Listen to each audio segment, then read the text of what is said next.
Ankylosing spondylitis. Ankylosing spondylitis is defined by the presence of sacroiliitis on X-ray and other structural changes on spine X-rays, which may eventually progress to bony fusion of the spine. There is a male to female ratio of about 3:1. In Europe, more than 90% of those affected are HLA-V27 positive. Caucasian HLA-V27 population prevalence is 9%. The overall prevalence of ankylosing spondylitis is below 0.5% in most populations. Over 75% of patients are able to remain in employment and enjoy a good quality of life. Even if severe ankylosis develops, functional limitation may not be marked as long as the spine is fused in an erect posture. Now, the clinical features. Clinical features are the same as in axial spondyloarthritis. Ankylosing spondylitis typically evolves slowly with fluctuating symptoms of spinal inflammation. Ankylosis develops in many patients over a period of many years. Secondary osteoporosis of the vertebral bodies frequently occurs, leading to an increased risk of vertebral fracture. In ankylosing spondylitis, spinal fusion varies in its extent and in most cases does not cause a gross flexion deformity. But a few patients developed marked kyphosis of the dorsal and cervical spine that may interfere with forward vision.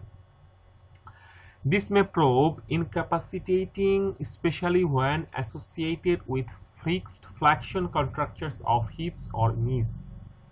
Up to 40% of patients also have peripheral musculoskeletal lesions, asymmetrical, affecting emphasis of large joints such as the hips, knees, ankles, and shoulders. Fatigue is a major complaint and is common to all spondyloarthritis, but its cause is unknown. Acute anterior uveitis is the most common extra-articular feature, which occasionally precedes joint disease. Other extra-articular features are occasionally observed but are rare. Now the investigations. In ankylosing spondylitis, X-rays of the sacroiliac joint show irregularity and loss of cortical margins, widening of the joint space, and subsequently sclerosis, joint space narrowing, and fusion. Lateral thoracolumbar spine X-rays may show anterior squaring of vertebra due to erosion and sclerosis of the anterior corners and periostitis of the waist.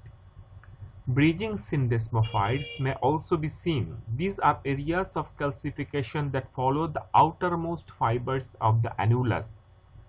In advanced disease, ossification of the anterior longitudinal ligament and facet joint fusion may also be visible.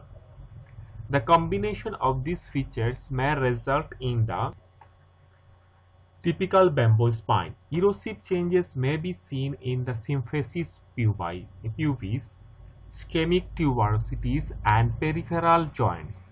Osteoporosis is common and vertebral fractures may occur. Atlantoaxial dislocation can arise as a late feature. MRI is more sensitive for detection of early sacroiliitis than X-rays and can also detect inflammatory changes in the lumbar spine. DXA scanning is important as part of a fragility fracture assessment. As in axial spondyloarthritis, ESR and CRP are usually raised in active disease but may be normal. Anemia is often present. Autoantibodies such as rheumatoid factor, ACPA, and ANA are negative. This figure 2440 showing radiographic changes in spondyloarthritis. Figure A showing fine symmetrical marginal syndesmophytes typical of ankylosing spondylitis, arrows, and figure B shows coarse asymmetrical non-marginal syndesmophytes typical of psoriatic spondylitis.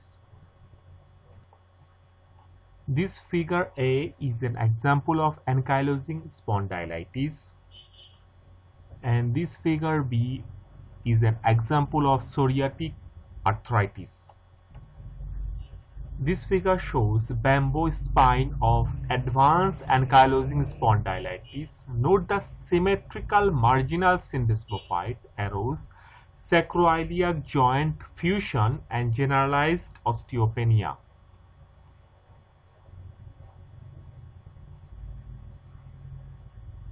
This is sacroiliac fusion, bamboo spine, appearance of the vertebral column.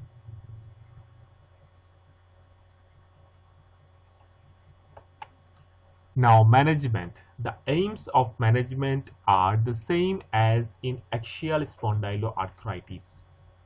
To relieve pain and stiffness, maintain a maximal range of skeletal mobility, and avoid the development of deformities. Mobilizing exercises are important and are shown on many online resource sites. Example, National Ankylosing Spondylitis Society UK.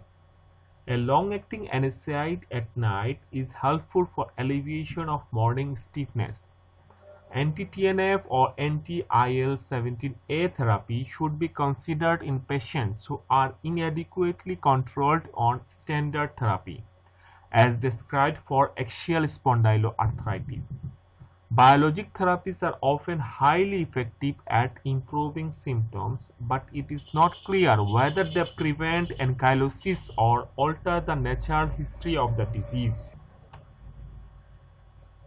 Local glucocorticoid injections can be useful for persistent plantar fasciitis, other enthesopathies, and peripheral arthritis. Oral glucocorticoids may be required for acute uveitis but do not help spinal disease. Severe hip, knee, or shoulder arthritis with secondary osteoarthritis may require arthroplasty. Spinal osteotomy to correct stoop and make eye-line posture more normal can make a significant difference to patients with severe ankylosed kyphotic spines. Extraarticular features of axial spondyloarthritis and ankylosing spondylitis: fatigue, anemia, anterior uveitis 25%, prostatitis 80% of men, and sterile urethritis. Inflammatory bowel disease, up to 50% have IBD lesions. Osteoporosis, cardiovascular disease, aortic valve disease 20%, amyloidosis rare, atypical upper lobe pulmonary fibrosis very rare.